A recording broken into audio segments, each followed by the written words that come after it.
riding down King Street, whatever, you come to a stop, the vehicle behind, for a number of reasons, doesn't stop and you're killed.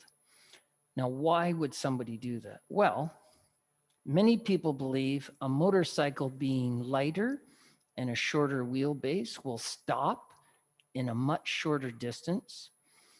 You can decide if that's true or not.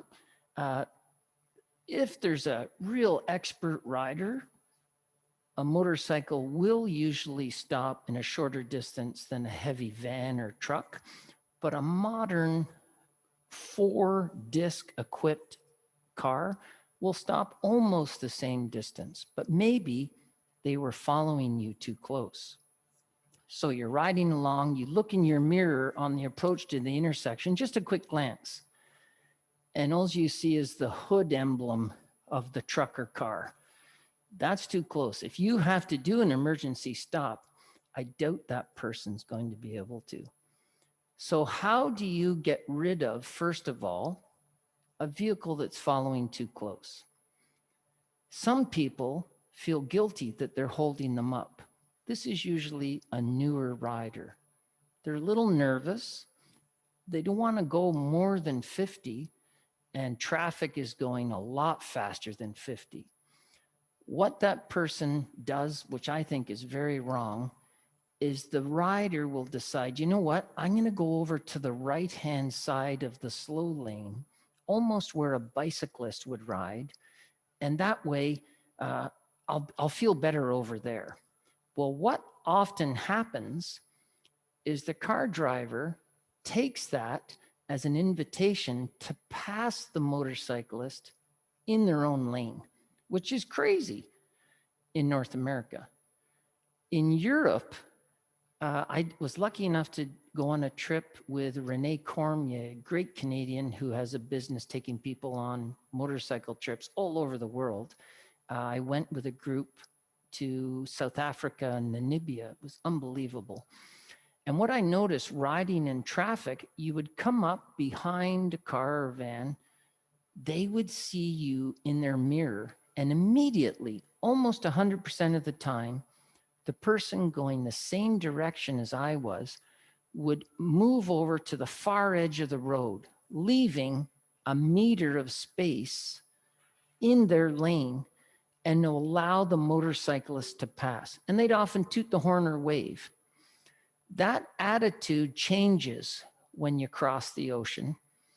Canadians are extremely possessive of their lane. So the concept of lane sharing and lane splitting is going to take a while to initiate. There is talks ongoing right now at the Ministry of Transportation level. Should we allow lane splitting for street bikes? I'm against just opening it up and all of a sudden saying, yep, riders, you can lane split. I prefer lane sharing as an initial step where you can't move up between cars unless the light has turned red. Traffic is stopped. Lane sharing means you can then move up. You'll see this in India, Thailand, all over Asia. At a red light, all the scooters and motorcycles filter to the front.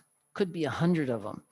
And a lot of them are two-strokes. So you'll see a big cloud of blue smoke when the light changes. Here, it's not there yet. So if you do lane splitting next week, if it was enacted, the people who are very possessive of their lane are going to be very furious that you're going to not be stuck in traffic on your motorcycle. People will open doors, they'll block you. It could be very, very dangerous. But as far as what we were talking about, being hit from behind, I believe you should come to a stop with at least a couple of bike lengths in front of you, a car length. I like riding in the left tire track of the single lane or the curb lane.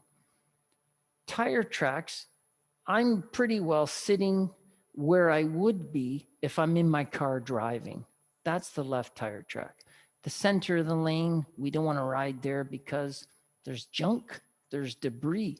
Everything that drips out of a vehicle or an engine or a transmission is often darker pavement because of that. It's very slippery. The right tire track of the slow lane, again, not a great idea to be in it the whole time because people will pass you in your own lane.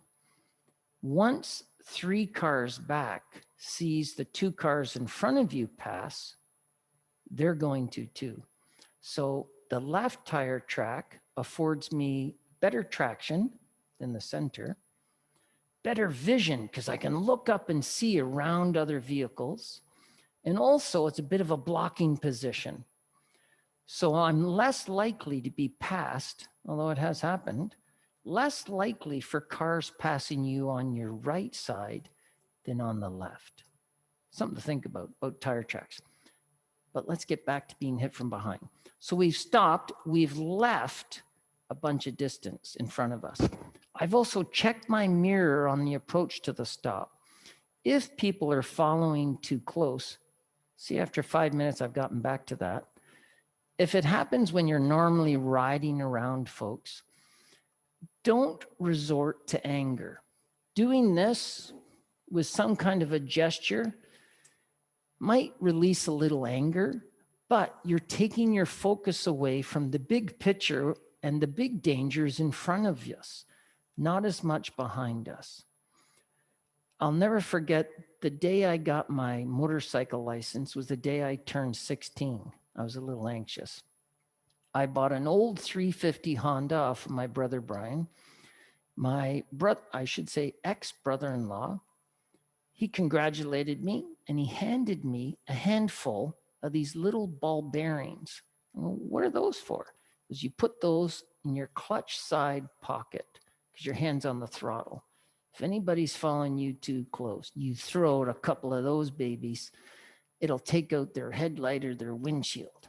I'm going, that's insane. I would never do that.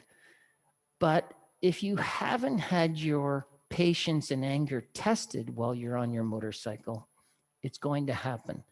People following too close is just one. Now, some people in cars or trucks will hammer the brakes on. That will back off the person. Don't do that on your motorcycle. I'll fool them. I'll kill me. Don't hammer on the brakes. But what I do recommend, someone's following you, they want to do 60, 65, you want to do 50, 55 kilometers an hour. If you're not happy with the distance behind you, gradually, smoothly slow down. Maintain your blocking position in the left tire track. Don't do it with just the throttle. You got to put a brake light on.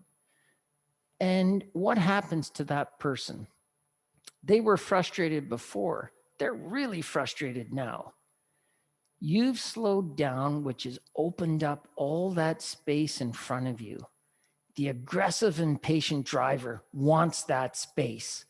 They're going to pass you on the left by changing lanes as soon as possible, and good riddance to that person. You don't need them right behind you. So that's a very important factor when driving in city streets or on the highway. If traffic is going at 120 and you want to do exactly 100, you're going to have people piling up behind you. So don't go out onto the highway until you're ready to go at a little above the posted, but be prepared for traffic bunching up. But that's a good tip to get rid of the tailgater. Slowly scrub off speed, open up space in front of you, they will pass. That's worked for me many, many times. So you're approaching some kind of stop. There's a bunch of vehicles in front of me. They've stopped at the red light. I'm pulling up on them. I've already checked my mirrors. Nobody's too close. I'm using the brakes, so the brake light comes on.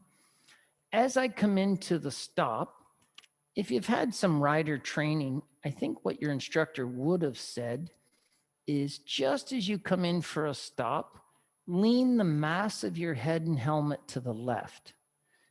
That body weight transition of head and helmet will cause your left foot to go down for balance. Your right foot should stay up on the brake.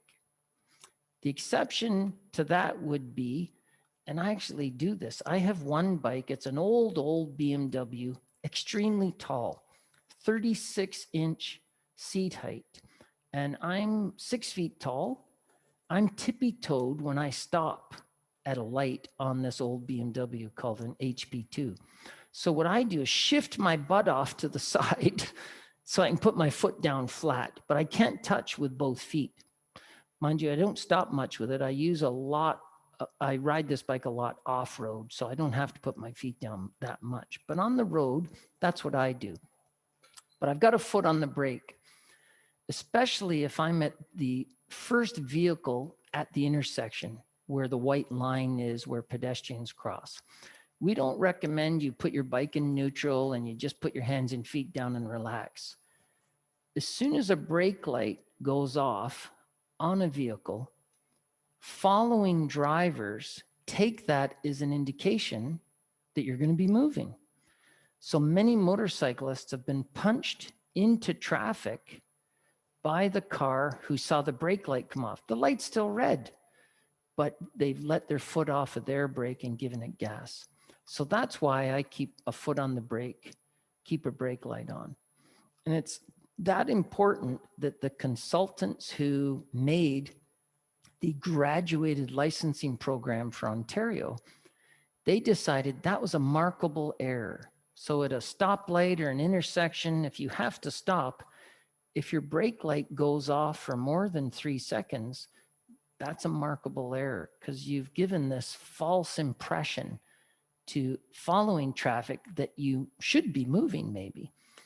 Now, I hold my front brake on as well, and I'm scanning traffic to see what's going on. I keep a look on the mirror. Once someone stopped behind me, I can relax a little bit. I'm not going to be hammered by that person, but I've made sure I've left a car length at least between my front tire and the bumper of the car I parked behind. And I think most of you understand the reason why. If you stop right up against the car in front of you, and then you hear of a car coming up who can't stop and they've hammered the brakes on, you haven't left yourself an out. You may have time for one of these, that's about it, and you're going to be crunched. Twice in my riding experience, both in downtown Toronto, the shoulder check and checking the mirror, I'm sure saved me multiple injuries, if not more. And my bikes would have been a lot shorter. Once was on King Street. I used to be a pro photographer and I was taking film at 7:30 in the morning to a commercial lab downtown. And I stopped, I did my shoulder check, and I saw a car, not to give taxi cab drivers a bad name, but this particular vehicle was a yellow taxi, was coming at me sideways. So I think at the last second, he realized traffic had stopped and he hammered on the brakes. There was light rain and the car slid.